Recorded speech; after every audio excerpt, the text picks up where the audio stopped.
குருசக்தி ஜோதிட உறவுகள் அனைவருக்கும் வணக்கம். இன்று முக்கியமான தகவல் என்னவென்று பார்த்தால், அனைத்து ராசிகளுக்கும் நட்சத்திரங்களுக்கும் இன்று நடக்கப் போகும் சந்திர கிரகணத்தால் எந்த ஒரு பாதிப்பும் ஏற்படாமல் இருக்குமா என்பதை பார்க்கலாம். இன்று மாலை 3:25க்கு மேல் சந்திர கிரகணம் தொடங்குகிறது. இந்த அபூர்வ சந்திர கிரகணம் வானில் நடக்கிறது. ஆனால் பூமியில் பல்வேறு விதமான மாற்றங்கள் ஏற்படும்.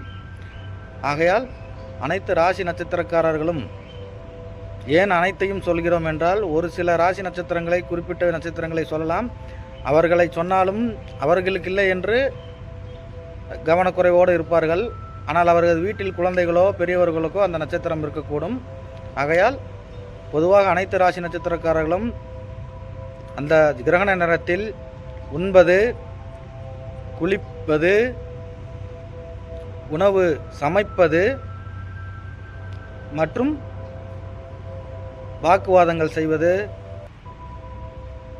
ஒருவருடன் போட்டிக்கு செல்வது, இது போன்ற வேலைகளை தவிர்க்க வேண்டும். கிரகணம் முடிந்த பிறகு குளித்துவிட்டு நாம் மற்ற அனைத்து காரியங்களையும் செய்யலாம், முக்கியமான காரியங்களை. அதுபோக நாம் அமைதியாக தாம் செய்யும் வேலைகளை செய்து கொண்டிருக்கலாம், அல்லது இறை நாமங்களை உச்சரித்து கொண்டிருக்கலாம், அல்லது மந்திரங்களை உச்சரிக்கலாம். குறிப்பாக கர்ப்பிணிகள் அந்த நேரத்தில் வெளியில் வாகனங்களில் தேவையில்லாமல் செல்வது, உணவு உண்பது, உணவு சமைப்பது ஆகிய வேலைகளை செய்ய வேண்டாம். தர்பை புல் கிடைத்தால் தனது வீட்டு குடிதண்ணீரிலோ உணவு பதார்த்தங்கள் மேலோ வைத்துவிட்டு கிரகண தோஷம் முடிந்த பிறகு எடுத்து வெளியே போட்டு விடலாம்.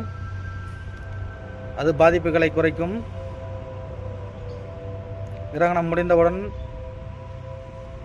குளித்து வீட்டிலே சுத்தபத்தம் செய்து நாம் மற்ற வேலைகளை செய்து கொள்ளலாம். அனைவருக்கும் பொதுவானது இது. இது போன்ற தகவலுக்கு நமது சேனலை சப்ஸ்கிரைப் செய்து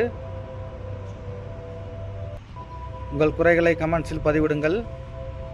தொடர்ந்து குருசக்தி ஜோதிட குடும்பத்தோடு இணைந்தே இருங்கள். நன்றி. வாழ்க வளமுடன்.